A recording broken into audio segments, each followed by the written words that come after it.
I'll give you an idea. All travel bloggers, this is a great idea. If I was a travel blogger, I would have done this.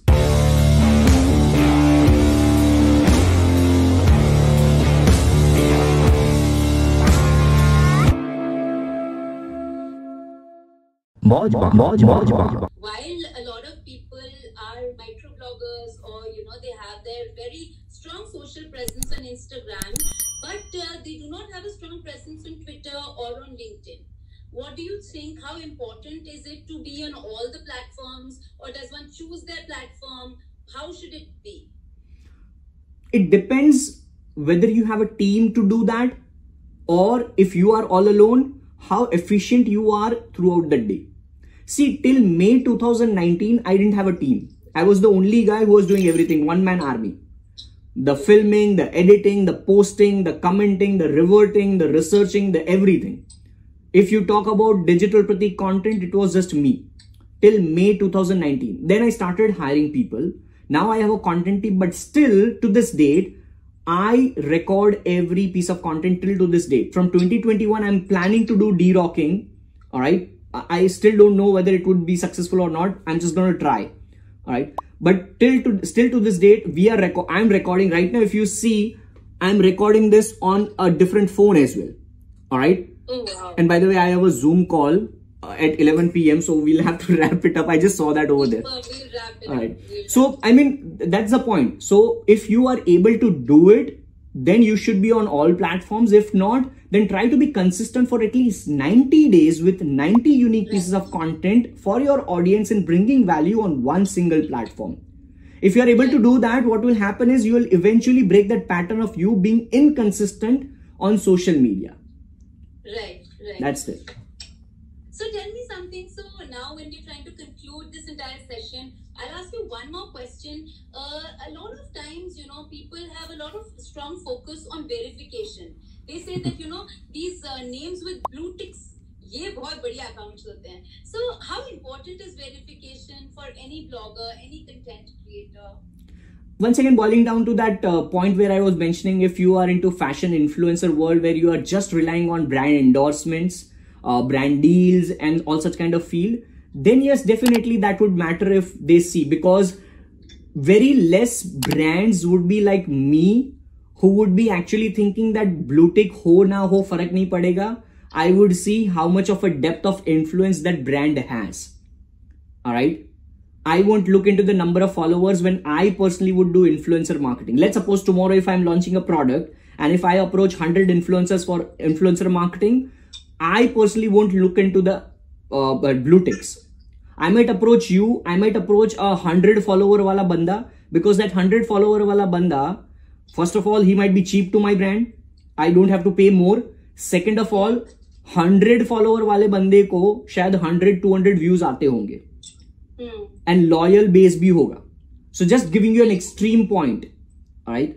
I get, yeah. So it's not based on the number of followers, likes, views or anything. I always see the depth of influence versus the width of influence. If you want to check the depth of influence, just one way, I mean, there are plenty of ways. One way is to go on google.com/trends, go on Google Trends, type your name.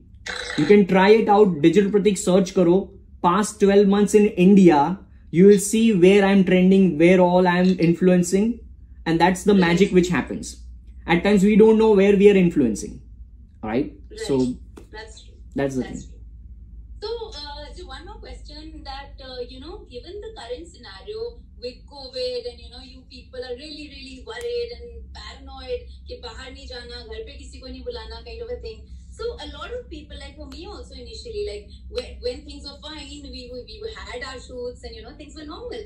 But now you're scared, photographer घर नहीं आ सकता, तुम बाहर नहीं जा सकते, makeup artist नहीं आ सकता, कुछ भी नहीं हो सकता basically. So a lot of content creators have this kind of a worry, and there also a lot of people have really sent this question on chat to us that what should we do, because you're locked in the house. How much content can you really create from your house? Because a lot of travel bloggers have written to me asking that, our main niche is travel. We travel the world. But right now, we're not being able to travel. What should we do? Living room to drawing room kind of travel? What should we do? They should be sharing their experiences of the past couple of years where they will be traveling. They should be sharing how they would travel now in future in maybe 2021 May, while they would travel safely after the vaccines come.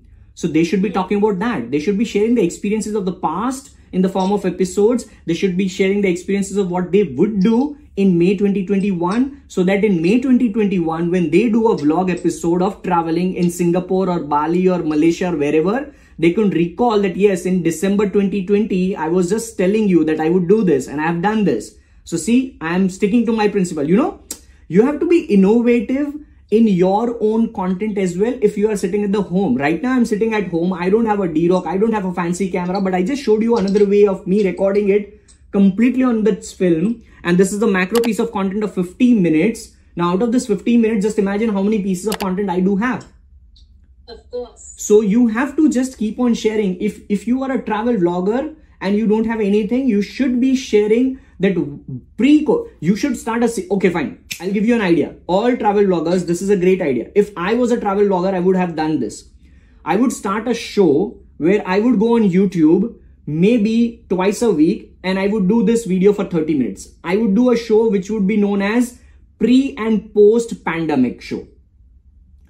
And I would pick 5 things which I might be doing pre-COVID while I'm traveling. And I would talk about 5 things completely to that which I might be doing post-COVID. Example, that while I'm traveling right now, I might not be having sanitizer pre-COVID. But now, compulsory, the first thing which I'll check in my bag is, do I have a sanitizer? Second thing is, if I have a sanitizer, am I comfortable using that on a gel-based or that foo-foo spray-based? Alright? I mean, you can be funny in your, that's where infotainment. It depends upon you how you communicate. This is something that, you know, people will relate. Actually, this is a real question that people are genuinely worried about. And in fact, initially when the lockdown started, I was also like, yeah, yaar, ab to kitna tum, you know, how much can you create at home? But then this is right. Wherever you are, you have to bloom right there. Keep testing variety of content, because content is the gateway of you getting that attention, which always my mentor, legendary mentor of everyone, Gary Vee, says. So it's not just me who is following Gary Vee. We all are following Gary Vee. It's just that probably I'm just executing 1% more than the rest of the world or most of the people in the world. And that's where I'm trying to grow a little bit more in my own space. That's it. And I'm just requesting all of you to do that. Great. Okay, so we will end this session, which was an amazing session between the two of us.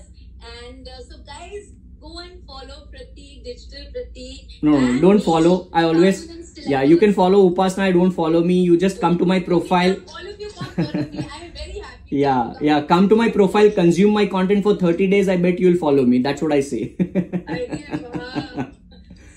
eh? Asha, so one last question that I'm going to close this chat with. Let's do it quickly. 3 quick questions. 3 pieces of advice to all these new content creators who are watching this. Leave them with some nice aftertaste. You're gonna love it, because this is my favorite when somebody asks me 3. Number 1, learn something new in your daily life. Number 2, apply that something new which you have learned in your life. And number 3, share that something new which you have learned and applied in your life with other people, so that you can empower yourself by empowering other people. That's my tagline: learn, apply, share. Awesome. Great. All right. Thank you so much, Upasna. Thank you guys for all the lovely, colorful hearts over here constantly for that 1 hour. Thank you so much for all the comments. Thank you for your time.